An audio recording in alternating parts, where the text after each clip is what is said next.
दोस्तों थंबनेल देख के आप यहाँ पे आए हैं, बिल्कुल सही जानकारी आपको यहाँ पे आ जाएगा। आपको एक्सप्लेन करके बताएंगे कि क्यों एज ए करियर लेना सही है या नहीं है यूट्यूब को। तो चलिए हम आगे बढ़ते हैं। सबसे पहले ये जानना जरूरी है कि ये कंपनी की हायरार्की कैसा है, ऑर्गेनाइजेशनल हायरार्की को हम समझेंगे, क्योंकि जो रिपोर्टिंग होती है रेवेन्यू की, वो टॉप लेवल जो होता है पेरेंट कंपनी, उसको रिपोर्टिंग जाती है और वहीं से टॉप टू डाउन प्रेडिक्शन भी होता है। तो अब यहाँ पे देख सकते हैं अल्फाबेट जो कंपनी है वो ग्रुप ऑफ सारे कंपनी का पेरेंट है, जिसके अंदर आप देख सकते हैं सबसे नीचे वाला जो पोर्शन आपको दिखाई दे रहा है वो गूगल का पार्ट है। जी हाँ दोस्तों, गूगल का रोल यहाँ पे है, आप देख सकते हैं।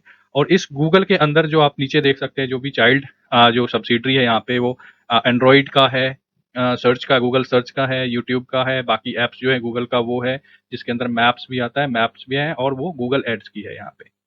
राइट, तो अब यहाँ पे हम एक छोटे से पोर्शन की बात कर रहे हैं यूट्यूब के अंदर की।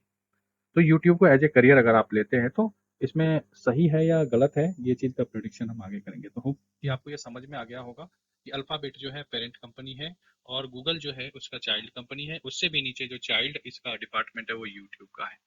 चलिए तो हम इससे आगे बढ़ते हैं अब। तो आगे यहाँ पे जो सुंदर पिचाई है उसने रिपोर्ट किया है कि हमारा जो रोजाना का शॉर्ट्स वीडियो जो है उसके ऊपर जो व्यूज आते हैं वो 50 अरब आते हैं डेली। इसके बावजूद भी जो अल्फाबेट है उसने रिपोर्ट किया है जो यूट्यूब है उसका परफॉर्मेंस सही नहीं है। सही इसका मतलब ये है कि जितना हम उसका प्रेडिक्शन है, जितना उसका प्लानिंग था कि इतना इनकम होना चाहिए, रेवेन्यू होना चाहिए, उतना रेवेन्यू उसको मिल नहीं पा रहा है। राइट, तो अब देखते हैं कि कितना एक्सपेक्टेशन था और कितना मिला उसको। तो यहाँ पे आप देख सकते हैं कि यूट्यूब की जो प्लानिंग रेवेन्यू थी वो 8.25 बिलियन थी। राइट, यहाँ पे क्वार्टर 2022 का मतलब अक्टूबर दिसंबर के जो क्वार्टर का एंडिंग होता है उसमें इसका प्रिडिक्शन इतना था। लेकिन जो एक्चुअल रिपोर्ट हुआ वो 7.96 बिलियन हुआ, जो कि यहाँ पे लमसम 500 बिलियन का लॉस रिकॉर्ड किया गया। एग्जैक्टली इसको लॉस नहीं बोल सकते यहाँ पे, बट जो प्रिडिक्शन होता है, जो प्लानिंग होता है, जो बजट के सेट करने के हिसाब से जो प्लानिंग बनती है बेसिकली, और जो प्लानिंग होती है वो प्रीवियस हिस्टोरिकल रिकॉर्ड जितने होते हैं उसको एनालाइज करके प्रिडिक्शन किया जाता है। तो जो इनका हिस्टोरिकल था वो पेंडेमिक पीरियड का था, 19, 20 और 2021 में इसने काफी सारा रेवेन्यू कलेक्ट किया था। उसके ऊपर इसने प्रिडिक्शन किया था कि 2022 में भी लगभग उतना रेवेन्यू आएगा, लेकिन उतना रेवेन्यू ये अचीव नहीं कर पाया। इवन दो इतने सारे व्यूज और इतने सारे व्यूअर और यूजर्स उसके बढ़ चुके हैं फिर भी। राइट, अब उसका दूसरा एस्पेक्ट्स देख लेते हैं यहाँ पे, जो ईयर ओवर ईयर का जो इसका ग्रोथ है, मतलब 2021 में कितना था उसके कंपेयर में 2022 में कितना आया। तो हम ये कंपैरिजन निकाल रहे हैं थर्ड जो फोर्थ क्वार्टर है 2021 का और 2022 का, उसमें जो इसका ग्रोथ का रेशियो है सिर्फ 1% का है। इससे पहले बहुत ज़्यादा था, क्योंकि उसका रीज़न ये था पेंडेमिक का टाइम था, लोग घर में थे और काफ़ी लोग जो है मोबाइल यूज करता था उस टाइम, तो इसलिए वहाँ पे व्यूअर और यूजर्स बहुत सारा ज़्यादा था, तो ज़्यादा ऐड प्ले हुआ वहाँ पे और उस तरह से रेवेन्यू जनरेट हुआ था ओवर। तो उसके कंपैरिजन में अब जो है इसका मार्केट में रेवेन्यू का बहुत कम ग्रोथ है। इसके और बहुत सारे एस्पेक्ट्स हैं, लेकिन मैं आपको एक यहाँ पे जो है जनरल व्यू दे, ठीक है।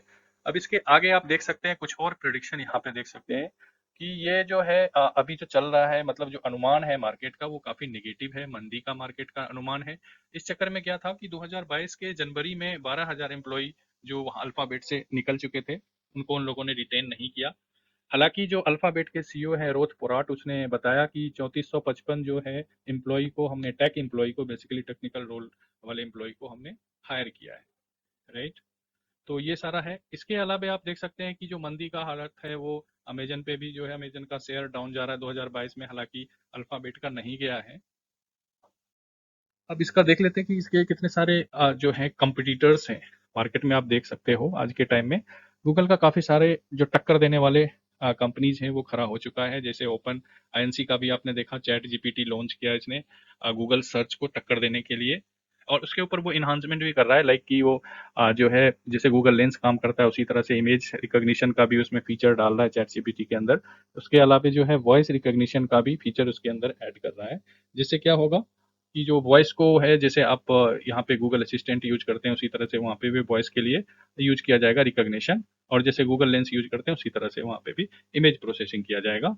राइट, इसके अलावा क्या है कि यहाँ पे जो यूट्यूब्स के सर्च और यूट्यूब्स के वीडियो, उसके भी जो शॉर्ट्स का इन्होंने जो काफ़ी प्रमोट किया है, शॉर्ट को जो मोनेटाइज किया है इसने फैब 1 से 2023 से, तो उसको ऑलरेडी जो टक्कर देने वाला है सबसे पहले स्थान पे है टिकटॉक, और इसके अलावा भी बहुत सारी कंपनीज है जो इसको टक्कर दे रहा है मार्केट में।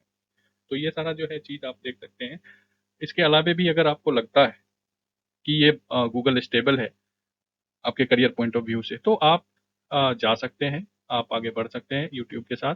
बट आपको सतर्क रहना है क्योंकि कंपटीशन मार्केट में बहुत ज़्यादा हो चुका है, कंपिटिटर बढ़ चुके हैं, अब पहले जैसा जो मोनोपोली नहीं है मार्केट में। टेक्नोलॉजी साइंस जो है, अब दूसरी जो कंपनी है वो भी काफ़ी अच्छी तरह से इन्वेंट कर रही है और उसका भी मार्केट ग्रोथ कर रहा है। तो दोस्तों, होप कि ये आपको एनालिसिस अच्छा लगा होगा और ये आपको हेल्प करेगा एज ए करियर चूज करने में यूट्यूब को। और इस वैल्यूएबल इंफॉर्मेशन को आप शेयर करें अपने दोस्तों तक। धन्यवाद।